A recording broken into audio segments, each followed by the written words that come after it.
بسم اللہ الرحمن الرحیم۔ 12ویں پارے کا آغاز سورہ ہود سے ہوتا ہے۔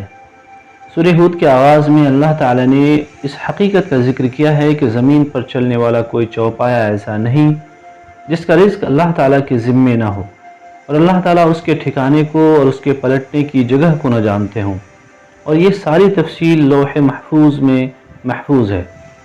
اس پارے میں اللہ تعالیٰ نے ان اقوام کا ذکر کیا جو اپنی نافرمانیوں کی وجہ سے اللہ تعالیٰ کے غضب کا نشانہ بنی۔ حضرت نوح علیہ السلام کی قوم بتوں کی پوجا کرتی تھی۔ اللہ تعالیٰ کے نبی نوح علیہ السلام نے اپنی قوم کو شرک سے باز رہنے کی تلقین کی، مگر انہوں نے حضرت نوح علیہ السلام کا شدید مذاق اڑایا۔ اللہ تعالیٰ نے حضرت نوح علیہ السلام کی مدد فرمائی، آسمان اور زمین سے بارش اور سیلاب کی شکل میں پانی جاری کر دیا، جس کی زد میں حضرت نوح علیہ السلام کا بیٹا اور نافرمان بیوی سمیت تمام کافر آ گئے۔ اس کے بعد اللہ تعالیٰ نے قوم عاد کا ذکر کیا ہے کہ قوم عاد بھی قوم نوح کی طرح شرک کی بیماری میں مبتلا تھی۔ حضرت ہود علیہ السلام ان کو اللہ تعالیٰ کی توحید کی دعوت دیتے رہے، لیکن انہوں نے حضرت ہود علیہ السلام کی ایک نہ سنی۔ قوم عاد کو اپنی طاقت پر گھمنڈ تھا۔ اللہ تعالیٰ نے ایک طاقتور طوفانی ہوا کو ان پر مسلط کر دیا، جس نے قوم ہود کو اکھاڑ کر پھینک دیا اور اپنی طاقت پر ناز کرنے والے زمین پر یوں پڑے تھے جس طرح کٹے ہوئے درخت کی شاخیں ہوتی ہیں۔ قوم عاد کے بعد اللہ تعالیٰ نے قوم سمود کا ذکر کیا۔ قوم سمود کے لوگ بھی اللہ تعالیٰ کی توحید کو فراموش کر چکے تھے۔ قوم سمود کے لیے اللہ تعالیٰ نے اپنی ایک نشانی کو ظاہر فرمایا۔ اللہ کے حکم سے بستی کی ایک بڑی پہاڑی پھٹی، جس سے ایک اونٹنی نکلی۔ اس اونٹنی نے باہر نکلتے ہی بچہ دیا، مگر بستی کے لوگوں نے اتنے بڑے معجزے کو دیکھ کر ایمان لانے کے بجائے اونٹنی کے پیروں کو کاٹ دیا۔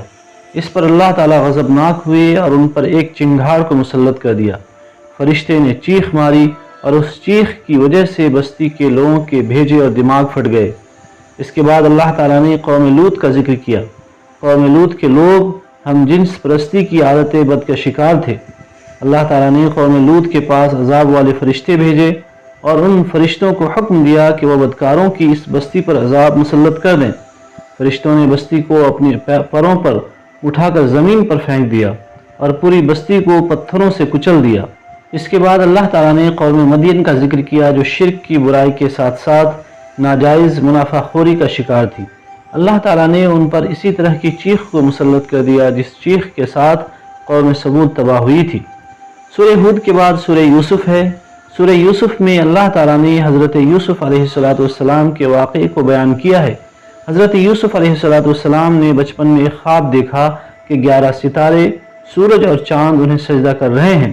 انہوں نے اپنے والد گرامی پیغمبر خدا حضرت یعقوب علیہ السلام سے اپنا یہ خواب بیان کیا، تو حضرت یعقوب علیہ السلام نے فرمایا کہ اے بیٹے، آپ نے اپنا خواب اپنے بھائیوں کو بیان نہیں کرنا، اس لیے کہ وہ یہ خواب سننے کے بعد حسد کا شکار ہو جائیں گے۔ ادھر یہ معاملہ ہو رہا تھا، ادھر حضرت یوسف علیہ السلام کے سوتیلے بھائی آپس میں مشورہ کر رہے تھے کہ ہم جوان ہیں، لیکن بابا یعقوب حضرت یوسف ہی سے پیار کرتے ہیں، کیوں نہ کسی بہانے سے بھائی یوسف کو بابا سے علیحدہ کر دیا جائے تاکہ ہم ان کے منظور نظر بن سکیں۔